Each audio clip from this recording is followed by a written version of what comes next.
The Bamboo Project wholesale video starts in 3, 2. Welcome to the Bamboo Project YouTube channel. My name is Donivan Gray. And my name is Melissa Burnett. We currently have over 300 videos on our channel of our Dr. Sebi inspired diet, travel vlogs, sports, music, clothing, podcast, beauty, and everything us. We live in New York City, and this is episode 22 of our virtual wholesaling series, where we give weekly updates on our journey to close our first deal. We started this series for people who want to get into wholesaling, who don't have any money, who don't have any mentors, and want the perspective of other people just starting out. Today is April 10th, and this is last week's update. So, as you guys may have seen by the title, we have a very interesting story to tell. Melissa, do you want to go first? Yes, I do actually.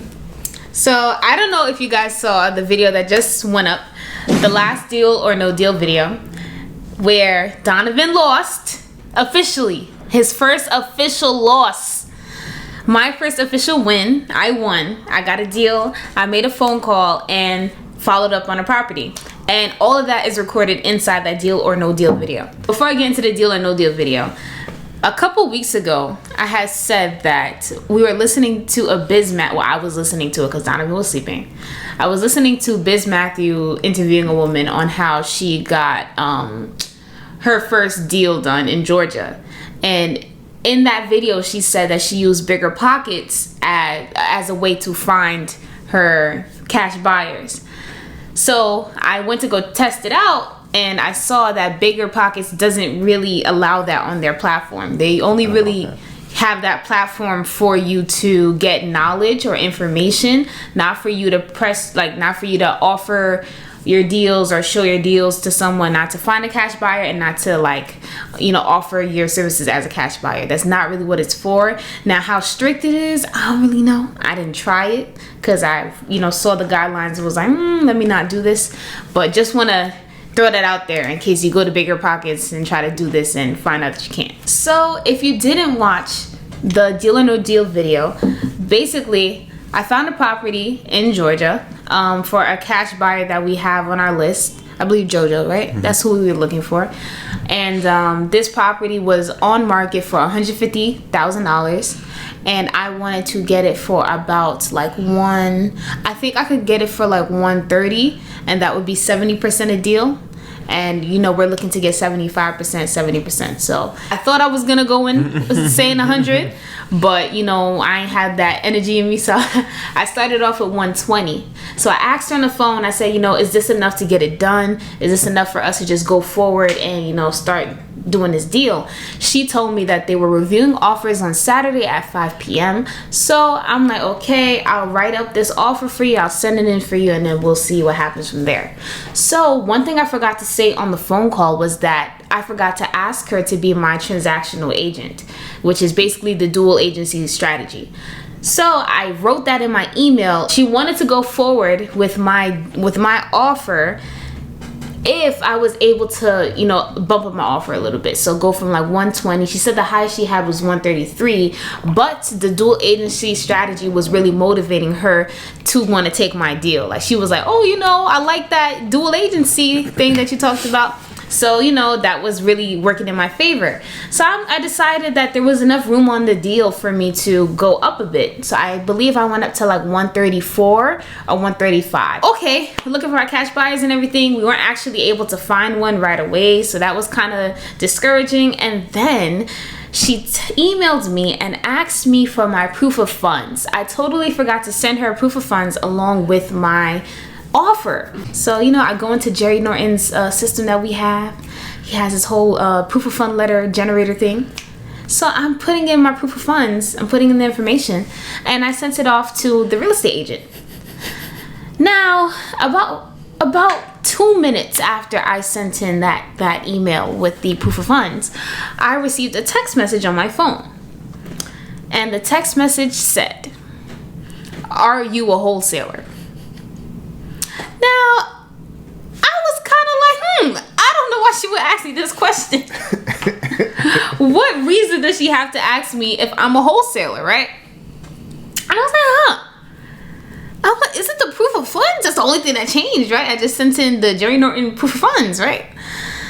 She started calling my phone, called me like, crazy. You think she was Donivan? You think she's my boyfriend? Calling my phone back to back to back. She tried to FaceTime me, texting me all types of great. So I'm like, okay. So I'm freaking out now. I was like, what do I do? Right? So I texted her back and I said, I am an investor. For deals that don't work for me, I may assign it to somebody else. I was trying to get this originally at 129. That didn't work for me, but I know someone who this would work for. So I tried to smooth it out like that. And then after I sent that text message, she was still calling me. So I finally picked up the phone or called her back. And when we were on the phone, you recorded, right? I think I recorded it. Oh, so you'll put the end of this video, how that went. Oh, so on the phone, she was basically saying that she received a proof of funds like a week ago or something like that from a wholesaler that basically drew out everything to the closing. Like on the closing day that they were supposed to close, that's when they disclosed that they would not be able to close on the property, that they couldn't find a buyer. They didn't even do that. Huh? They didn't even do that. They didn't do that? They didn't say anything? They stopped responding to her. Oh, so they just didn't show up. So like that's terrible.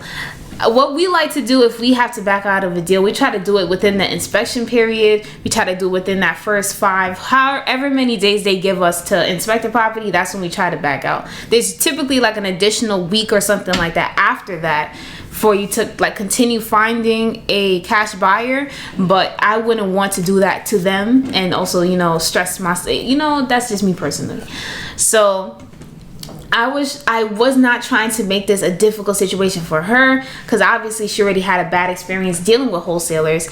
So I asked her, basically, I think I asked her to give me like a day or two to speak to the cash buyers that I have and see if they are interested in the deal. And the thing that she didn't really understand was, if I have a buyer that would be willing to buy this property, why would I not just tell them? And I had to explain to her that, I'm not going to tell them that, for free or without getting a fee or something like that, because essentially I'm helping them find a property. So she kind of understood that, and I think that made her a bit less wary to what I was trying to do. But she had no clue really what wholesaling was. She just knew that she had this bad experience with a wholesaler. She had no idea how wholesaling worked. She had no understanding of it, because when Melissa was explaining to her that she would have a cash buyer or have a buyer, because there's certain language you don't really use with agents, and cash buyers is one of those languages. That's more of a wholesale term, especially if you're using it as saying, hey, I have a cash buyer to buy this deal. And she didn't understand at all how wholesaling works. So Melissa had to explain to her how she would still be able to close on the property. And I always say this because it's something that's just strange to me, that you are a professional in the real estate industry or the real estate game, and you don't know what wholesaling is, you don't know how it works. And that just doesn't make it, just boggles my mind whenever I hear an agent who doesn't know about wholesaling, because it's just like, how are you able to do your job and study real estate and not know how wholesaling works? People who are new to wholesaling, I'm telling you right now, do not, from my experience, I've been doing this for a couple of months now, do not trust agents. I'm telling you, agents are not unless the agent is working with you specifically on a deal, do not trust the agent. The only time I would I won't even really use it or put that much weight on it. I'll ask them like, hey, what do you think this area is going for? What do you think that, what do you know about the house? So how much do you think it will sell for afterwards? And normally, even when I ask that question, I'm only asking that question to kind of gauge where I can come in or I can justify my offer on the house. Mm-hmm. So I'll say, hey, I'm thinking this house will probably go for $370 once it's fixed up. What do you think? And they'll say, oh yeah, I see some comps in the area around $370. I'm like, okay, good. Now that I know that we are on the same page right here, when I tell you my renovation and I tell you my offer price, it makes sense because you understand how my numbers are working. But even with that and me having that conversation, I don't take what they say that seriously. I'm like, okay, I've heard an agent say it's gonna be worth $370, but they're trying to make money. They are salespeople. That's what they do. They're trying to make a sale. They are not really trying to help. And then another thing that I was testing out with this particular agent, I guess, is that one thing that I've noticed, and it happens to Donivan a lot too, where we'll put in an offer and they'll be like, oh, well, you know, we have higher offers. Do you want to go up? So this was my first time saying no.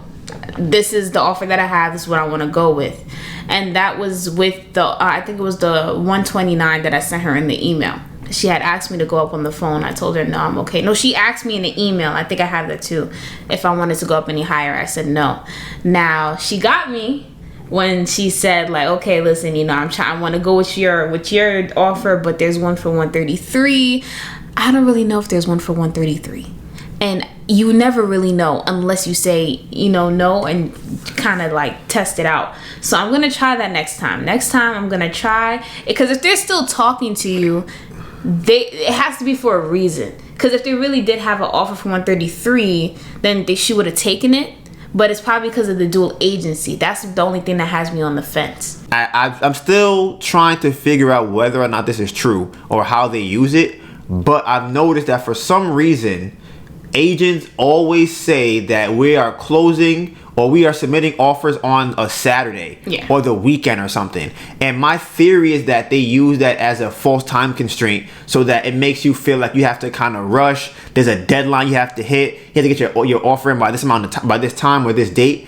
And I really believe, I think that's what it was. I think it was that. She said there's reviewing offers on Saturday. Melissa's offer was lower than the offer they had already. And then by Sunday, the lady was still trying to talk to Melissa about setting up or finding a cash buyer for the deal. And in my head, I'm thinking, if you already have all these offers that are at a higher than our offer that you already have submitted to you, and this is the day after the offers were already supposed to be reviewed, why are you still talking to Melissa? Like, what's the point of you still conversing with her if you have higher offers and the due date is already passed? And that's why I believe that they're probably not telling the truth, because it doesn't make any sense. That's why I'm saying the only thing that I could maybe think of is the fact that it was a transactional agent deal. She would get both sides of the commission.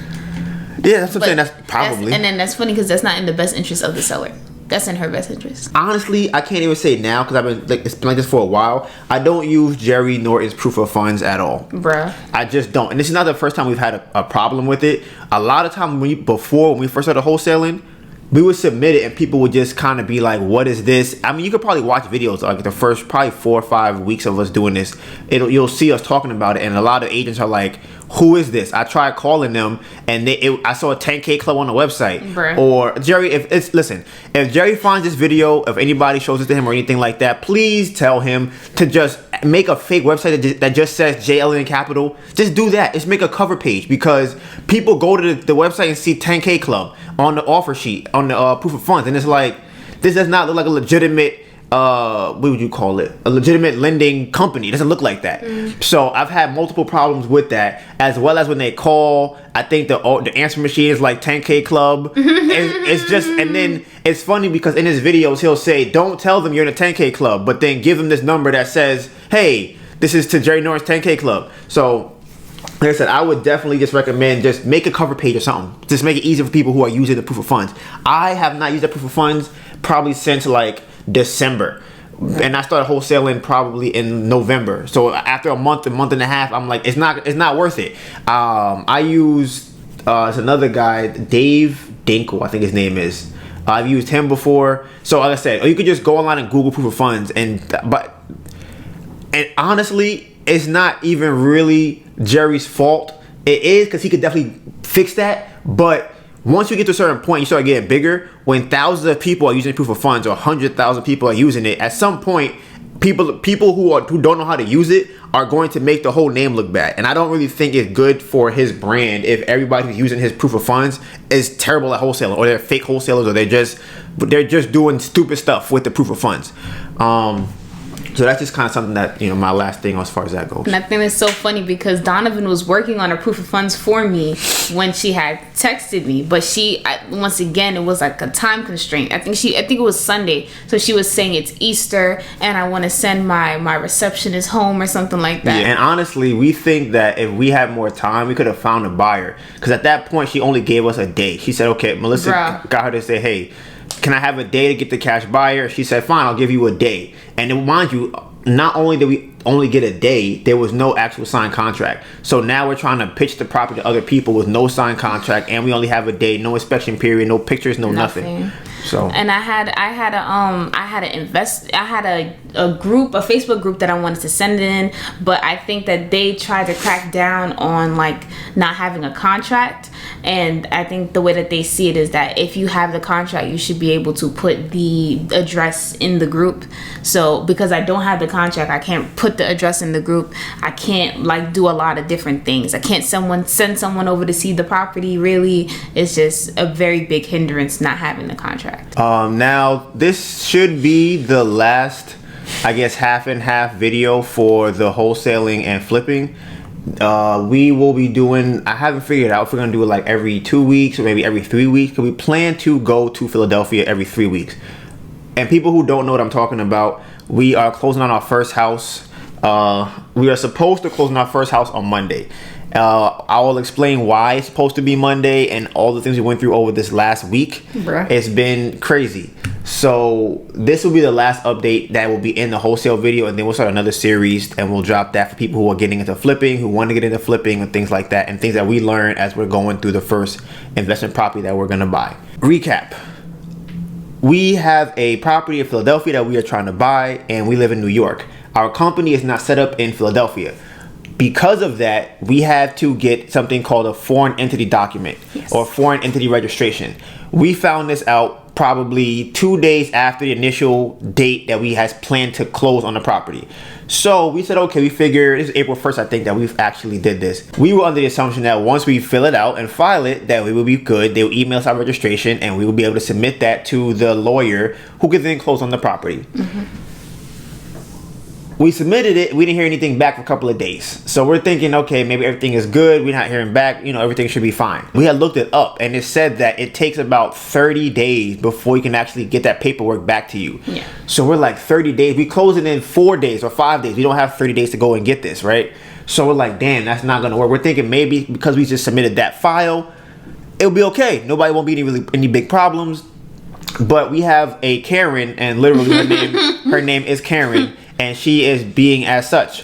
So she was really hounding us about this foreign registration document or whatever. So we're like, okay, we got to figure out how can we get this document. Like, is there any way that we can get it to them? Is it like a number we can get before? Can we call somebody? We ended up finding out that they have expedited form that you fill out, right?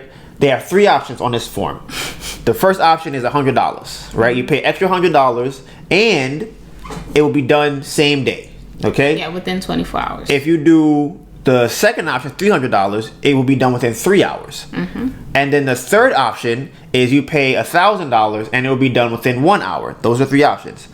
So the problem with all of this is that because it's an expedited form, it has to be submitted in person, okay? We don't live in Pennsylvania. We live in New York. Yes. So because of that, we're like, all right, how are we gonna get to Pennsylvania to drop the document off? So now we're calling people, trying to figure out, okay, do you know anybody that lives in this area? I have a cousin that lives in Philadelphia, but come to find out where the government building is at is probably 2 hours away from where she's at. So we're like, all right, we got to figure this out because we don't have a lot of time left to close on this property, and we don't want to lose our first investment property. We come so far. We got a lender, we got lawyers, everything we got. We got inspections, we got funding, insurance, everything, right?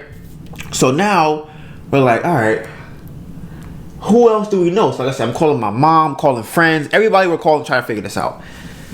We couldn't find anybody that could do it. So we ended up having to rent a car. That was what we're going to do. We're going to rent a car.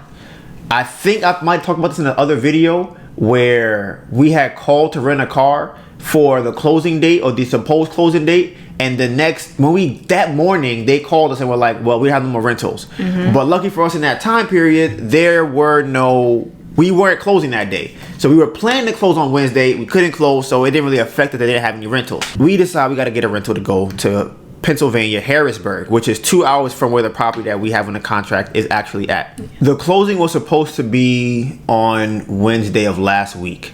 That was the original closing date. Because the closing was moved to Friday, we was like, okay, if we can get to Pennsylvania, Harrisburg, and actually get the property or get them their paperwork and do the 3-hour shipping or 3-hour expedited fee, we pay $300. We get there on Thursday, and then we'll be able to have it done, and everything will be good, and we can actually close on Friday. And once we dropped it off, they said that it could be done by 5 if we got there in time. It's like, okay, cool. So we rent a car, and we have to drive 4 hours all the way to Pennsylvania to get this document over to them, right?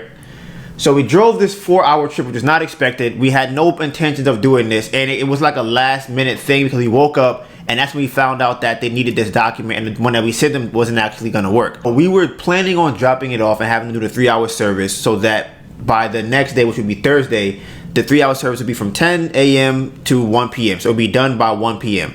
I emailed the agent or texted the agent. I said, hey, we will have the documents tomorrow by 1 p.m. She's like, okay, great. We got there, dropped it off probably at like 8 o'clock at night. This is why we came all the way to Pennsylvania to drop this off. All right, we are finally here. Here is the box that it's supposed to go in.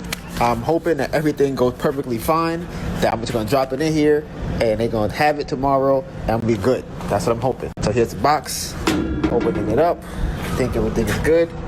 It says Pennsylvania Department of State. I think this is the box they told me to put it in, and now it's gone. Operation Drive to Pennsylvania out of nowhere. It was a success. We made it there, we made it back, we dropped off the paperwork, so everything else seems good. I guess I gotta respond. I'm not gonna respond. This lady named they wanted us to write a check.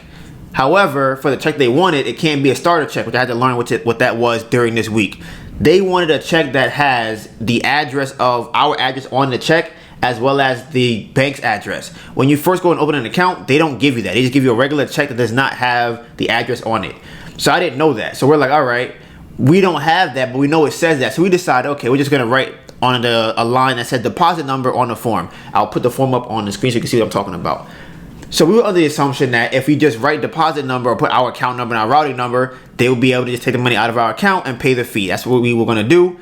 We're like, all right, drop it in the mailbox. We're all excited, we're happy. We're like, all right, bet. Mind you, like I said, it's all a rush thing. We did not plan to go here. It was a last second thing, and we got to Pennsylvania. Everything is good. We drive another 4 hours back home. Get back home at like 1 o'clock in the morning.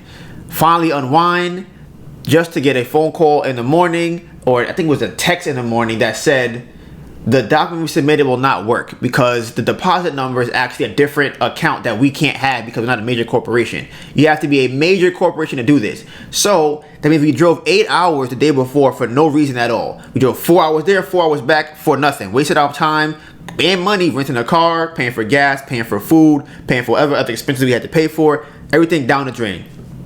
And we're still supposed to close on Friday, which would have been April 9th, right? So we're like, damn, how are we gonna do this? And we figured, all right, we gotta drive back over there. We gotta drive all the way back to Pennsylvania. Guess who's going back to Pennsylvania and has to spend an additional $1,000?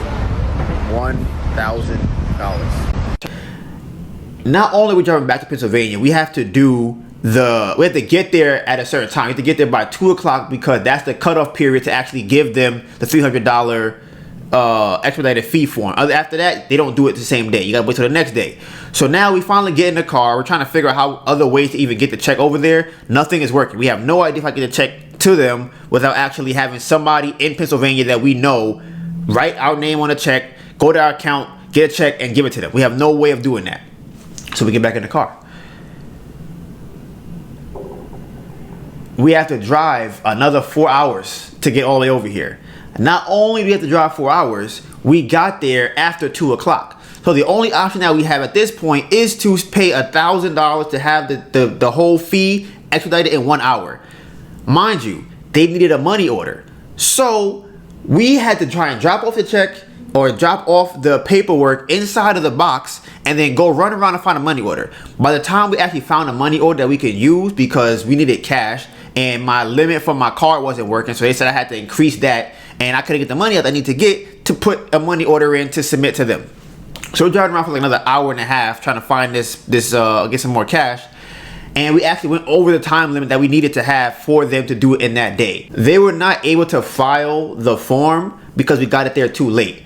So we drove all the way up there again, spent $1,000 to get it expedited for that day so we can close on the Friday. And again, we wasted $1,000. We wasted the price for the car rental, which is like $150, going both ways. I think we had to do it for 2 days. Oh wow, I forgot. We did it for 2 days because we had to get a rental. We had to get an Airbnb when we were out there. So we had to get an Airbnb because we saw it, okay, if it's done in 1 hour, then that means tomorrow we'll be able to just go right to closing, which is an hour from here, 2 hours from here, and closing the property because that was the closing day. For whatever reason, we submitted the paperwork and they said that it's not going to work and we're not going to be able to close on day one to close. So for the 4th time, they had to move the closing date to Monday, and we are supposed to be closing on Monday. So we spent $1,000 when we didn't have to.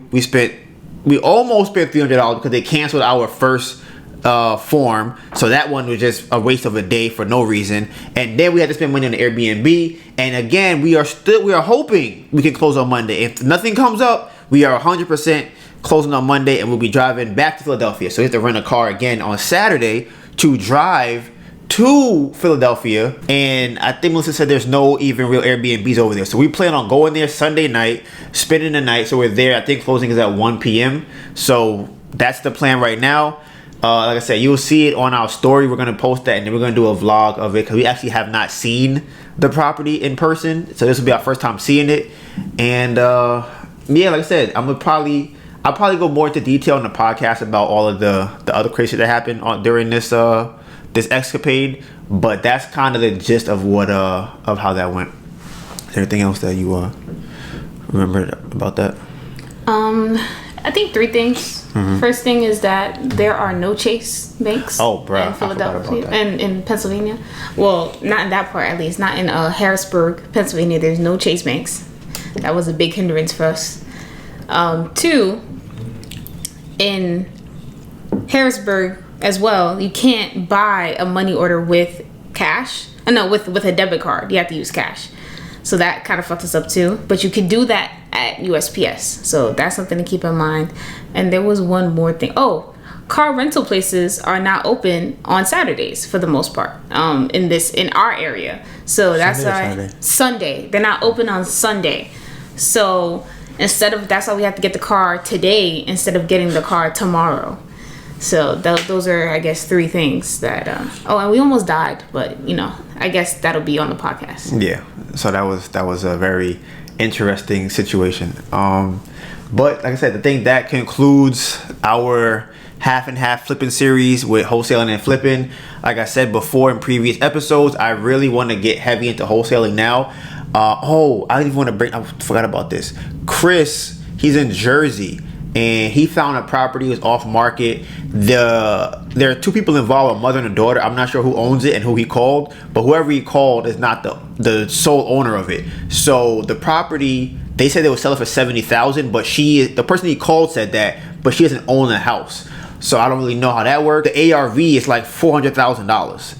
So a $70,000 price for the house and a $400,000 ARV. So he said he's gonna try and follow up to see if he can get that closing, get a contract for it. But listen, I'm keeping my eyes peeled for that because that would be crazy. And like I said, for me and Melissa, and we closing this house on Monday, full steam ahead into wholesaling. Like I said, there's one more thing I want to do to add to the team, and then we're going back. I'm gonna start doing off-market deals now. I'm gonna start doing on-market deals. I'm gonna start trying to reach out to people I know in different areas. And we're going to try and lock these things up. So, anything else that you have that you want to say? You know what it is. Hashtag Baby Project 2021. You know the vibes. We're going up all year. We're going to close our first house on Monday. And hopefully, we can do some more houses this year. That would be great if we get like 2 or 3 more to buy this year. And with that being said, Bamboo Project out. Hello? Hi, Melissa.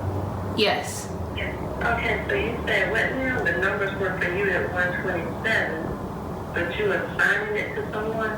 Yes, I have someone that would like the property. So why would they decide instead? What do you mean? So you're trying to do an assignment of contract? Yeah.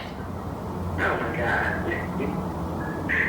Yeah, I'm not trying to get this property wholesale. I'm trying to get rid of. You got to try to find a buyer. Yeah. I already have a buyer.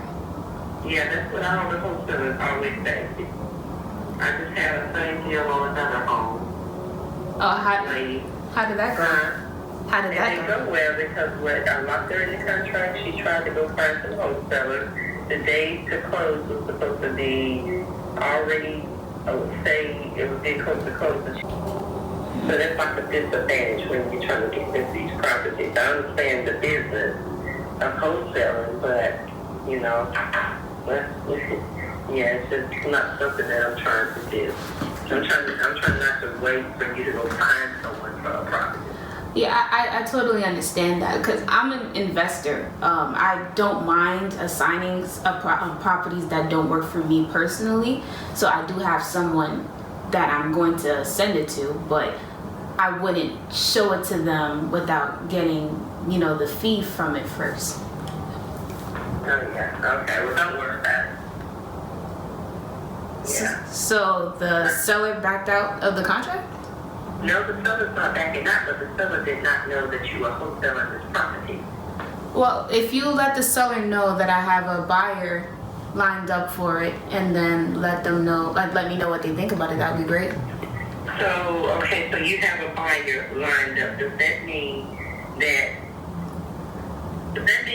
when the contract is signed and executed, you're going to then go to your buyer? So I'm trying to make sure I understand this. You're going to go to the buyer that you say they're going to sign to purchase this property like the same day for that amount. Yes. Is that what you're telling me? Yes.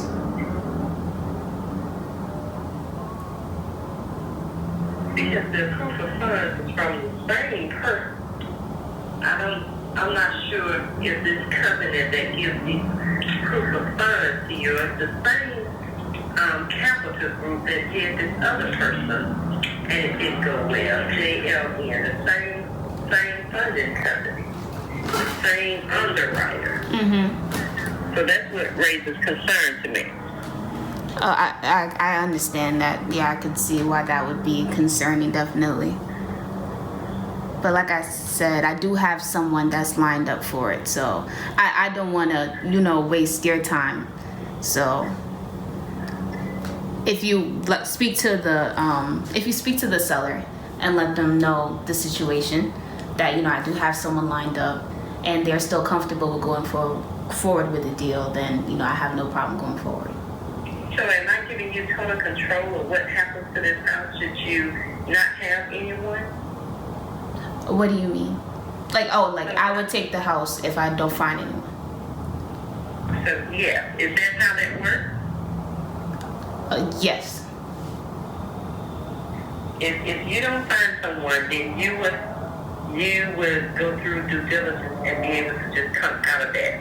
And when you say your earnings money with your title company, the earnings money needs to be held with the attorney that we're closing. Mm-hmm. So you're saying with your title company, it needs to go to the attorney at the closing. Then, therefore, the seller will feel more comfortable if you want to do that. To send my earnest money to the seller's closing attorney?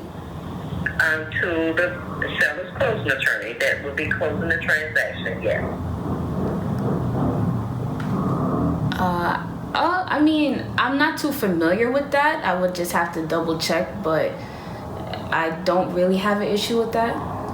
Yeah, because I don't know who your title company is for the seller. So you can say that your money's with a title company. We have no proof of that, but the funds need to be held either with my brokerage company that I work for or the seller's attorney.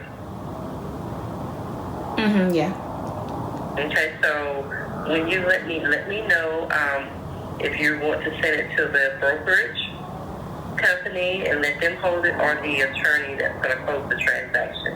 And once I hear that, I'll tell the sellers, and then we can get the contract signed. Okay. Okay, when do you think you'll let me know that? I could definitely let you know that by Monday. Okay, sounds good. Okay. Okay, thank you, Yolanda. Okay, thank you. Okay, bye-bye. Bye. So now we know. Never use Jerry's contract ever again. Never. I have a feeling. Never I'm like, ever. How would I send that? And then just instantly, are you a wholesaler? Bruh. You wholesaling? Bruh. Never again. Never again. Never again. Oh, using Jerry Norton's proof of funds contract ever again.